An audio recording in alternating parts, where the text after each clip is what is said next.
Hi hello.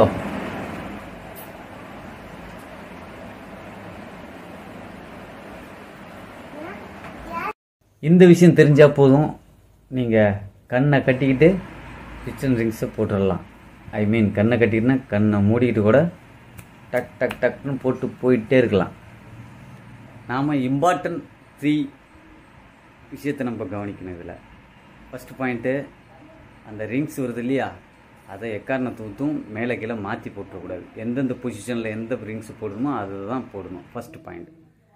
Second point, எம்மா டபிள்யூவா அப்படிங்கிறத நீங்கள் தீர்க்க முடிவு எடுத்துகிட்டு எது நமக்கு லைஃப் தரும் அப்படின்ட்டு யோசித்து போடணும். அதெல்லாம் நம்ம இந்த வீடியோவில் பார்த்துலாம். அது செகண்ட் பாயிண்ட்டு. தேர்ட் பாயிண்ட்டு, அந்த கேப் இருக்கு இல்லையா, ரிங்கோட கேப்பு, அதை நேர்கோட்டில் இல்லாமல் பார்த்துக்கணும். 3 பாயிண்ட் ஒன்லி. வாங்க வீடியோக்குள்ளே போகலாம். இந்த டிராயிங்கை பாருங்கள். டிராயிங்கை பார்த்தோன்னே குழம்பிடாதீங்க.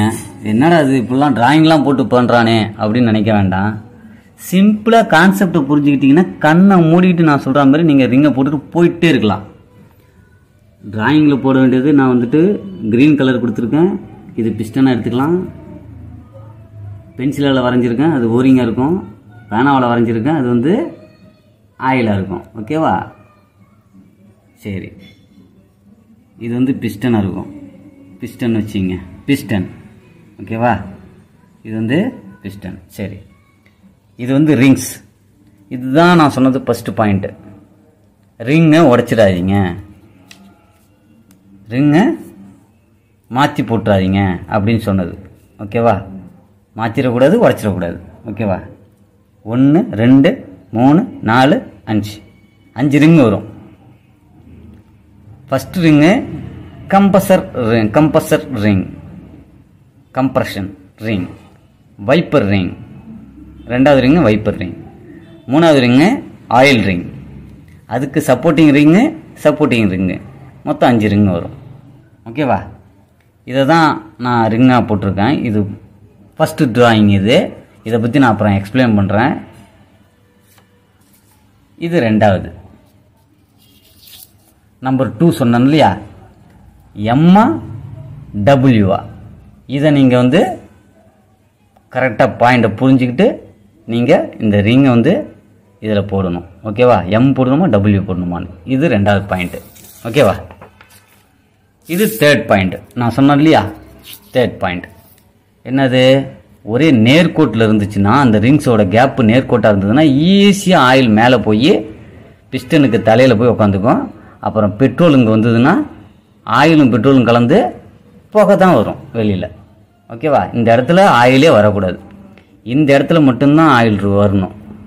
ஓகேவா? இதை தடுக்கிறதுக்காக தான் டாப்பில் நம்ம ஓரிங் போடுறோம். ஓகேவா? இந்த இடத்துக்கு கேப் வழியாக போச்சுன்னா ஆயில் மேலே போயிடும், புகை வரும். இதுதான் கான்செப்டுங்க. எதுக்காக நம்ம ஆயிலை யூஸ் பண்ணுறோம், எதுக்காக இந்த ரிங்கை யூஸ் பண்ணுறோன்னு முதல்ல தெரிஞ்சுக்கணும். ஆயில் ஏன் யூஸ் பண்ணுறோம்? இது போரு. ஓகேவா? இது போரு. போரில் பிஸ்டன் மேலே இங்கேயும் போயிட்டு வரதுனால ஹீட்டு ப்ரொடியூஸ் ஆகும். இங்கேருந்து பெட்ரோல் ஒரு ஸ்பார்க்கு உருவாகிறதுனால கேஸ் ப்ரொடியூஸ் ஆகும். நிறைய விஷயம் இருக்குது. இதெல்லாம் தடுக்கிறதுக்காக தான், உராய்வை தடுக்கிறதுக்காக தான் ஆயில் கண்டென்ட்டு கொடுக்குறாங்க. இந்த ஆயில் மேலே எம்பும், இது வரைக்கும் வரும். ஏன்? பிஸ்டன் மேலே இங்கேயும் போயிட்டு வரதுனால அதனுடைய உராய்வுத்தன்மை குறைக்கணுங்கிறதுக்காக ஆயில் இது வரைக்கும் வரணும். இந்த சைடில் வரும் ஆயில்.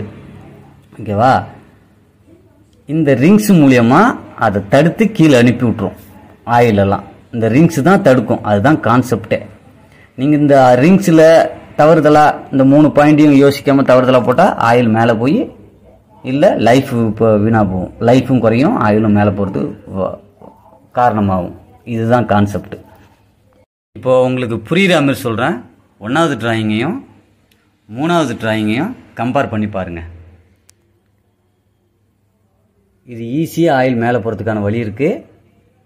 இதில் பார்த்தீங்கன்னா ஒரு கேப் வழியாக உள்ளே போகும் ஆயில், ரெண்டாவது ஓரிங் வழியாக உள்ளே போகணும், மறுபடியும் அதுலேருந்து இந்த கேப் வழியாக உள்ளே போகணும், அப்புறம் இந்த கேப் வழியாக உள்ளே போகுது, அதுக்கப்புறம் தான் இவ்வளோ கேப் வழியாக உள்ளே போகுது.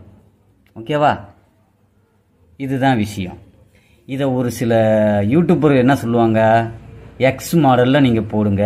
இங்கே ஒரு கேப் வைங்க, இங்கே ஒரு கேப் வைங்க, அங்கே ஒரு கேப் வைங்க, அங்கே ஒரு கேப் வைங்க அப்படின்னு எக்ஸ் மாடலில் சொல்லுவாங்க. இதுதான் விஷயம். நீங்கள் கண்ணை மூடிக்கிட்டு இந்த ரிங்கை ஒரு சுற்றி விட்டிங்கன்னா எங்கேயாவது போய் கிடக்கட்டும். இந்த ரிங்கை ஒரு சுற்றி விட்டிங்கன்னா இது எங்கேயாவது போய் கிடக்கட்டும். இந்த ரிங்கை ஒரு சுற்றி விட்டிங்கன்னா இது எங்கேயாவது போய் கிடக்கட்டும். பாட்டத்தில் உள்ள ஒரு ரிங்கை சுற்றி விட்டிங்கன்னா எங்கேயாவது போய் கிடக்கட்டும். ஓகேவா? நேர்கோட்டில் தான் இருக்காமல் பார்த்துக்கணும். அதுவும் நீங்கள் வந்து அட்ஜஸ்ட் பண்ணுற டைப்பில் கொஞ்சம் நவுந்து போயிடும் நீங்கள் பிஸ்டனை மாட்டும் போது. அதனால எந்த கவலையும் பட தேவையில்லை. நீங்கள் கண்ணை மூடிட்டு ரிங்கை மாட்டிட்டு போயிட்டே இருங்க. அவ்வளோ நேராக கரெக்டாக சுகராக வரவே வராது. சான்ஸே கிடையாது. 90% சான்ஸ் கிடையாது. ஓகேவா? இதுமாரி நீங்கள் நீங்களே வச்சு மாட்டினா கூட அது அசைக்கும் போது மாறிக்கும். ஏன்னா பிஸ்டனுக்கும் போருக்கும் நீங்கள் தள்ளும் போது அப்படி இப்படின்னு தள்ளும் போது மாறிடும். நீங்கள் கவலைப்படாதண்டா. ஓகேவா? செகண்ட் விஷயம், இந்த எம்ஆர்டபிள்யூவா நல்லா பாருங்கள். ஒரு ஆயிலு இந்த பக்கமாக போச்சுன்னா ஒரு ஆயிலு இது தானே இந்த சைடில் தானே போகும்.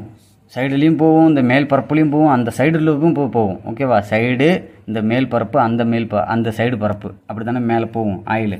சரி, இந்த ஒரு ஆயில் இதுதான் போகுதுன்னு வச்சுக்கலாம். ஆயிலு இதில் எம்புமா மேலே, இதில் எம்புமா மேலே. ஓகேவா? எம்புனாலும் கீழே தானே வரும். இந்த பக்கம் ஏறினாலும் கீழே வரும்.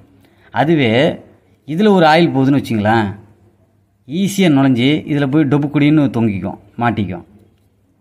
இதில் போய் தொப்புக்குடின்னு மாட்டிக்கும். இது ஃபுல்லாக ஆயிலாக இருக்கும். இதில் ஆயில் இருந்துன்னா கீழே தானே வலிஞ்சு வரும். எது நல்லதுன்னு நீங்களே முடிவு பண்ணிங்க. கான்செப்ட்டு கீழே தள்ளி விடணும், ஆயிலெலாம் கீழே வரணும். இல்லை இதில் போய் மாட்டிக்கிட்டு நிற்கணுமா, நீங்களே முடிவு பண்ணிங்க. தியரியா ப்ராக்டிக்கலாக? தியரியில் என்ன சொல்கிறாங்களோ அதை தான் ப்ராக்டிக்கலாக நம்ம செஞ்சு பார்க்கணும். தியரியை படித்து பாருங்கள். ஒரு சில நேரத்தில் தியரியில் சொன்னதை மறந்துட்டு ப்ராக்டிக்கல் செய்யும் போது அவங்க தப்பு பண்ணுறதுக்கு வாய்ப்பு இருக்குது. ஹியூமன் பீயிங் தப்பு பண்ணுறதுக்கு வாய்ப்பு இருக்குது.